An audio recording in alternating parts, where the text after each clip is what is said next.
Dear friends, welcome to InQUEST. In this video, let's discuss about 9th October 2021 daily current affairs, useful for your UPSC, KPSC and all other competitive examinations.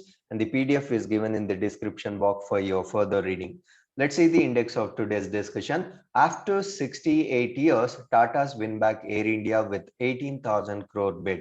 Number two, Nobel Peace Prize 2021 announced. Let's see the winner and their contribution. Number three, Kanniyakumari clove gets GI tag. Let's see the places where in Kanniyakumari this clove is grown. Number four, third India UK Energy for Growth Partnership Ministerial Energy Dialogue. Let's see the discussions that went by in this particular dialogue. Number five, World Postal Day. So when it is observed and what is the theme of 2021 World Postal Day. Number six, PM launched Indian Space Association. Let's see the objectives of this association and who will be the part of this association. So with this, let's commence with news number one. After 68 years, Tata's win back Air India with 18,000 crore bid. So to tell you in brief, this Air India was started by Tata's, then it went back to the hands of India. Now, once again, it is going back to the hands of Tata's itself. So that's why we say, Tata's win back. So after 68 years, Air India is all set to return to the Tata fold. So Tata Sons subsidiary Tatas Private Limited emerged as the winning bidder for the debt-laden national carrier after quoting an enterprise value of 18,000 crore. But even now, the government will take a hit of 28,844 crore. Now, what are the things they will be owning after this acquisition? The Tatas will own a 100% stake in Air India. So they will have all the stake with themselves. That is 100% stake. And also 100% in its international low-cost arm Air India Express and 50% in ground handling joint venture Air India SATS, that is Singapore Airport Terminal Services. So apart from 141 aircrafts and access to a network of 173 destinations, including 55 international ones, Tatas will also have the ownership of iconic brands such as Air India, Indian Airlines, and the Maharaja. Now let's see the sequence of events date-wise. So in the year 1932, the journey of airlines actually started with Tatas. That is, JRD Tata pilots Tata Airlines inaugural flight from Karachi to Bombay. The first flight actually flew from Karachi to Bombay. After which, in 1946, Tata Airlines becomes a public company renamed Air India Limited. So in 1948, Government of India acquires a 49% stake in the carrier. So in 1953, the government nationalizes Air India. After which, in 2007, Air India merges with Indian Airlines that operates only domestic routes. In 2012, government approves 30,000 crore bailout for Air India, which has over 67,000 crore in debt. In May 2018, government attempts to sell 76% stake in Air India, attracts no bidders. So in January 2020, the government launched a second attempt, this time offers 100% stake in Air India. So in October 2021, government confirms Tata Sons subsidiary Tatas Private Limited as the winning bidder. So it was owned in 1932 by Tatas. Once again, after 68 years, it went back into the same hand. So this is what is the journey of Tatas and the airlines in association. So with this, let's move on to the news number two. Journalists from Philippines, Russia win Peace Nobel. So journalists Maria Ressa of Philippines and Dmitry Martova of Russia won the 2021 Nobel Peace Prize. Now, what is their contribution? They actually fought for freedom of expression in countries where reporters have faced persistent attacks, harassment, and even murder. So let's get into news number three. Kanniyakumari clove gets GI tag. The spices grown of Kanniyakumari have obtained the geographical indication tag for the clove being grown in hilly regions of the district, as it is known for its rich aromatic oil content. Clove, one of the prominent spice crops of the district, is grown on 760 hectares in the densely wooded area of Maramalai Black Rock and Velimalai in the Western Ghats of the Veerapuli Reserve Forest and Mahendragiri. The district represents about 73% of the area under clove in Tamil Nadu. So this is huge. 73% of area under clove in Tamil Nadu is actually represented by cultivation of clove. So with this, let's move on to article number 4. So this article is related to Ministry of Power. So third India UK Energy for Growth Partnership Ministerial Energy Dialogue held. So who participated? The third India UK Energy for Growth Partnership Ministerial Energy Dialogue was co-chaired by Union Minister for Power and New and Renewable Energy, Shri R.K. Singh from the Indian side, and the Kwasi Kwarteng MP, Secretary of State for Business, Energy, Industry Strategy from the UK side. Now, what was the main theme of this particular dialogue? The main theme was energy transition. What is energy transition? Moving from non-renewable to renewable, polluting to non-polluting, fuels or energy was the main theme of this dialogue. So that's called as energy transition was a major area of discussion in the dialogue, and the energy minister spoke in detail on the ongoing energy transition activities in their respective countries. So they actually discussed the energy transition activities that are going on in their respective countries with focus on renewables, including solar, offshore wind, storage, electric vehicles, and alternate fuels, etc.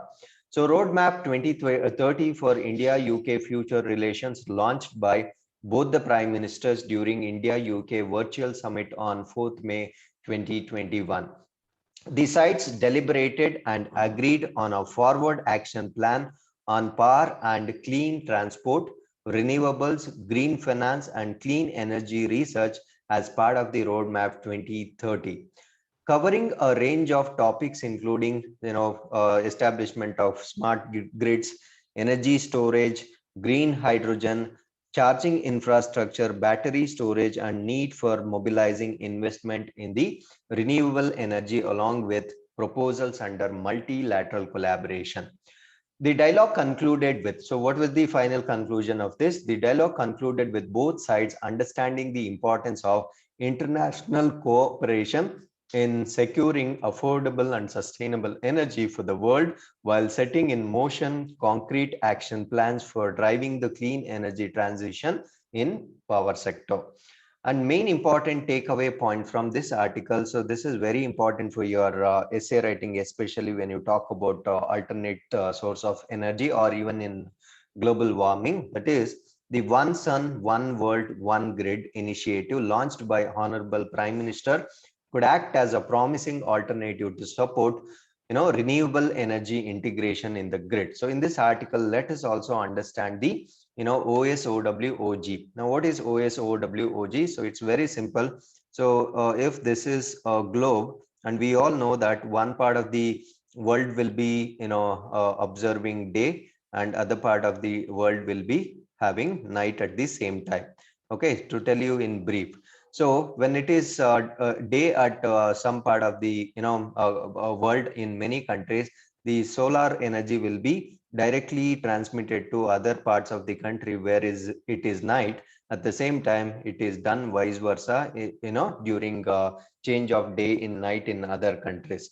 So why this initiative is very significant? Because storing of energy takes a lot of investment, and it is a tedious process, but this can be, without storing, the solar energy can be used live from other countries, and they can be mutual exchange between the countries. So let's see the same program, that is interconnected. So that is the reason why it is called as interconnected power. So that is one sun, one world, one eco-friendly grid. So the focus on global warming has acquired a new urgency with a recent Intergovernmental Panel on Climate Change, that is IPCC report, ringing alarm bells, and COP26 meet in Glasgow later this year, likely to draw up tighter deadlines for all nations, because we are yet to take enormous actions. So that is the reason why the COP26 meet, which is supposed to be held in Glasgow is likely to draw up tighter deadlines. So among which, this could be one of the best options. So in this context, the International Solar Alliance, that is ISA, 98 nations grouping initiated by India in 2015. So this ISA was actually initiated by India in the year 2015, is hoping to play a pivotal role in helping meet climate change mitigation goals through solarization of the world. So, mark this line, it is solarization of the world, not solarization of the country. So initially, member countries were primarily located in the regions between the Tropic of Cancer and Tropic of Capricorn, which is blessed with ample sunshine, because we know that. So since it is the energy that is being drawn from the sun or solar, so that's why initially the countries that were part of this association were those countries, they were lying in the region of Tropic of Cancer and Tropic of Capricorn. But later, now other countries are also, like even Germany, Denmark, and Netherlands have joined after membership was open to all nations. This, ISA, the Solar Association, is pushing the idea of interconnecting different regions of the world to ensure steady and uninterrupted energy generation and transmission. So this is interconnection of different regions of the world. So as I told you, so it is going to connect the different regions of the world to have uninterrupted supply of energy. Thus, if South Asia is connected with Gulf region, so look at the, one of the examples to, justify this. So if South Asia is connected to Gulf region, so Gulf region, I think, it's West Asia, then since it is evening in Asia, I mean to say South Asia, when it is still afternoon in West Asia. So when it is, day in, to tell you in simple words, when it is a day in South Asia, so it will be, night in West Asia, or vice versa. So solar electricity generated in the afternoon in Saudi Arabia can provide green electricity in India when it is dark. This concept of one sun, one world, one grid is what solarization is all about. So as I told you, so there will be different parts of the countries with different times of day and night. So that can be used as an opportunity, or that can be used as an option to have uninterrupted supply of energy without storing it live. So let's go to article number 5. So this is related to Ministry of Communication. So the celebration of World Postal Day. So World Postal Day or World Post Day is celebrated each year on 9th of October to mark the anniversary of establishment of Universal Post Union in 1874. So in the year 1874, the Universal Post Union was established. So to, mark the anniversary of this, so the World Postal Day is celebrated on 9th October every year. So India has been a member of Universal Postal Union since 1876. The purpose of World Post Day is to create awareness about the role of postal sector in the lives of people and the business, as well as contribution to socio-economic development of countries. The theme of this year's World Postal Day is Innovate to Recover. So with this, let's go to article number 6. PM launched Indian Space Association. So what is this Indian Space Association? So here, all the stakeholders or different associations or organizations, groups will be grouped together who will be the part of space operations. So let's know more about Indian Space Association. Indian Space Association is a premier industry association of space and satellite companies, which aspires to be the collective voice of Indian space industry. So it will undertake policy advocacy and engage with all stakeholders in Indian space domain, including the government and its agencies. Echoing the Prime Minister's vision of Atmanirbhar Bharat, Indian Space Agency will help in making India self-reliant, technologically advanced, and a leading player in the space arena. So this is the main objective. So we wish to become indigenous and self-reliant with respect to all space operations. So this is the main objective of having such association. So Indian Space Association is represented by leading homegrown and global corporations with advanced capabilities in space and satellite technologies. Its founding members include Larsen and Toubro, Nelco, OneWeb, Bharti Airtel, MapMy India, Valchandgar Industries, and Anant Technology Limited. Apart from that, other core members include Godrej, Hughes India, Agista BST Aerospace Private Limited, BEL, Centum Electronics, and Maxer India. So these are the other core members of this association. So these are the articles of the day. So if you have any questions, definitely put in comments box. Thanks for watching. Namaskara.